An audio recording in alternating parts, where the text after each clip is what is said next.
Morning, everyone. This is the second day of Rosh Chodesh Adar, the happiest month on the Jewish calendar. And what makes it so happy is the miracle of Purim. And the essence of Purim is v'nahapachu. Everything was turned around. Everything was reversed. The Jewish people were saved, and Haman was hanged in the gallows.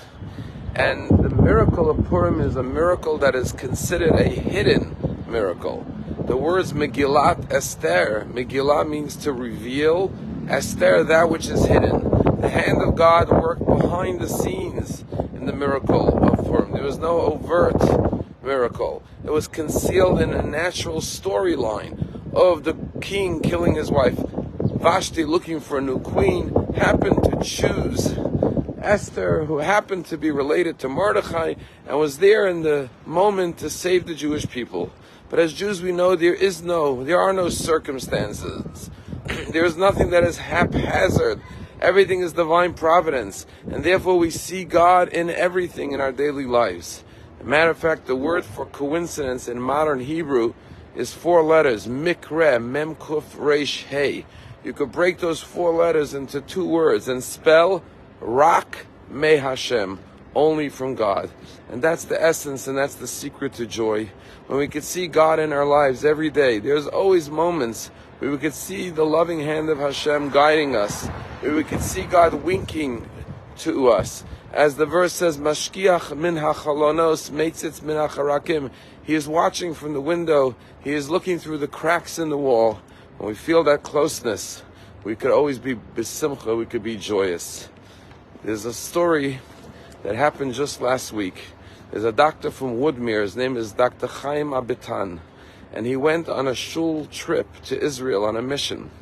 And when the war broke out on October 7th, the terrorist attack, he saw an ad that's saying, Kaddish l'chol kadosh.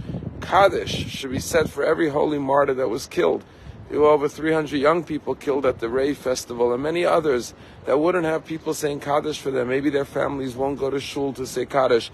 And they were looking for volunteers to say Kaddish. He immediately responded that he would like to say Kaddish, and he was given a name of someone by the name of Solomon ben Sonia, Solomon Aligayev. And he was sent a picture and a name, a 28-year-old man from Sderot, who was killed on October 7th. And he began to say Kaddish for him 3 times a day. Well, when his synagogue went on a mission to Israel last week, they went to Sderot, and they went to play in a JNF indoor playground, because the kids can't play outdoors because of the missiles that come in from Gaza.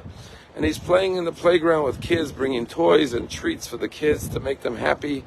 And he's standing next to a man, and he starts talking to a man with a black t-shirt from Sderot, who's there with 2 kids. They were actually his niece and nephew, because his brother-in-law was shot, so he was helping his sister while his brother-in-law is recovering. And he says, do you happen to know someone by the name of Solomon Aligayev? And he says, of course, he's a friend of mine. He was killed on October 7th. He takes out the picture. He says, I've been saying Kaddish for him every day since he was killed on October 7th. And the man says, would you like to meet his wife and children? He has 2 children and a wife, a widow. He says, well, I wouldn't want to intrude, only if they wanted to see me. He says, let me take your number. I'll get back to you. 10 minutes later, the man's not tapping him on the shoulders. He turns around. He sees this man with the black t-shirt. He says, you wouldn't believe it. As I'm leaving the park, I see his wife is here with the 2 kids. He says, would you like to meet her? He says, only if she wants to meet me. He says, yes, I told her you're here. She wants to meet you. He comes over. They start talking, very emotional. They're crying.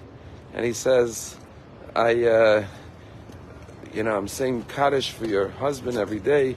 And she says, thank you so much for doing this. In memory of my beloved husband. She introduces him to her 2 children who are playing in the playground. And then he says, tell me a little bit about your husband, so when I say Kaddish, I can know more about him. He said, my husband lived for his family. As a matter of fact, he was a security guard, and he was working in another city that night. And I called him 7 o'clock in the morning. I said, there are missiles coming in. Come home. And he said, I'll be right home. And then when he drove home, and when he came into Sderot, they told him, don't go into town. There's terrorists. And he said, I have to go. My wife called me, and my kids were crying in the background. And he didn't listen, and he went in, and he never made it home. He was killed by the terrorist. That's the type of person he was.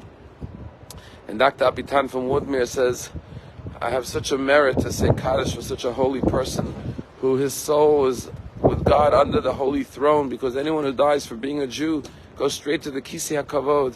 And I say Kaddish and prayers for him every day that his soul should be elevated. And then the woman says, I have to tell you bring me tremendous peace today, because I've had nightmares that my husband is unhappy, he's crying in heaven, and it's been causing me this stress. But now I feel a sense of peace that you're here. And she said, I'll tell you why. Because when we were evacuated from Sderot, we went to a hotel in Eilat for 3 months. And we just came back 7 weeks ago. And for 7 weeks I haven't left the house. I was just depressed, crying all the time. And today I woke up and I said, it's not fair to the children that I'm not getting out and being a good mother. And for the first time today I decided to take them to the park. And here I come out today to the park for the first time after 7 weeks, and you show up from Woodmere and you tell me that you're saying Kaddish every day, and we get to connect. And I feel this peace coming over me. And I know it's a sign from my husband is sending me a message through you that everything is okay, his soul is at peace.